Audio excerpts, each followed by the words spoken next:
উপস্থিত সাভার সরকারি কলেজের সম্মানিত অধ্যক্ষ প্রফেসর মোহাম্মদ বদরুল আলম, উপস্থিত সম্মানিত আমন্ত্রিত অতিথিবর্গ, আমার প্রিয় শিক্ষক মণ্ডলী, সুধী মণ্ডলী, রাজনৈতিক দলের নেতৃবৃন্দ, প্রিয় ছাত্রছাত্রীবৃন্দ, আসসালামু আলাইকুম। পিঠা উৎসব আমাদের বাঙালি সংস্কৃতি, আমাদের পারিবারিক একটি কালচার, এবং তার চেয়েও বড় এটি গ্রামীণ ঐতিহ্য।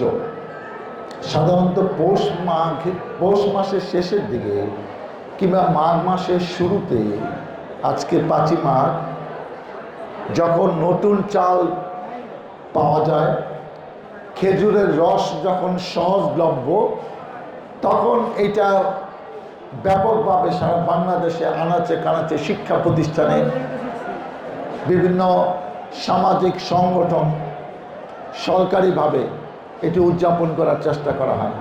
আমার খুব ভালো লাগছে যে ঐতিহ্যবাহী সাভার কলেজ, যেটি 1967 সালে প্রতিষ্ঠা লাভ করেছিল, আজকে হাঁটি হাঁটি পা পা করে এই কলেজে ইন্টারমিডিয়েট অনার্স মাস্টার্স ডিগ্রি মিলে প্রায় 12,000 স্টুডেন্ট এখানে পড়াশোনা করছে। আজকে 2 দিন ব্যাপী এই উৎসব, 62টা স্টল এখানে নেওয়া হয়েছে।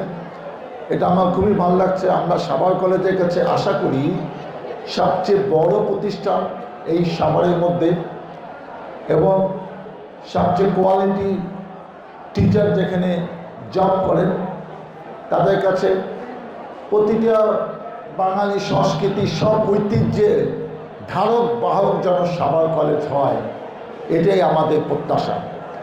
এবং আগামী দিনে আরও ভালো ভালো কিছু যেন আমার সাভার কলেজের নেতৃত্বে করতে পারি, শিক্ষকদের তত্ত্বাবধানে, ছাত্রছাত্রীদের অংশগ্রহণে, এটাই আমার প্রত্যাশা। সবাইকে অনেক অনেক শুভেচ্ছা জানিয়ে আজকে আনুষ্ঠানিকভাবে পিঠা উৎসব 2026-এর শুভ উদ্বোধন ঘোষণা করছি। আল্লাহ হাফেজ। ধন্যবাদ।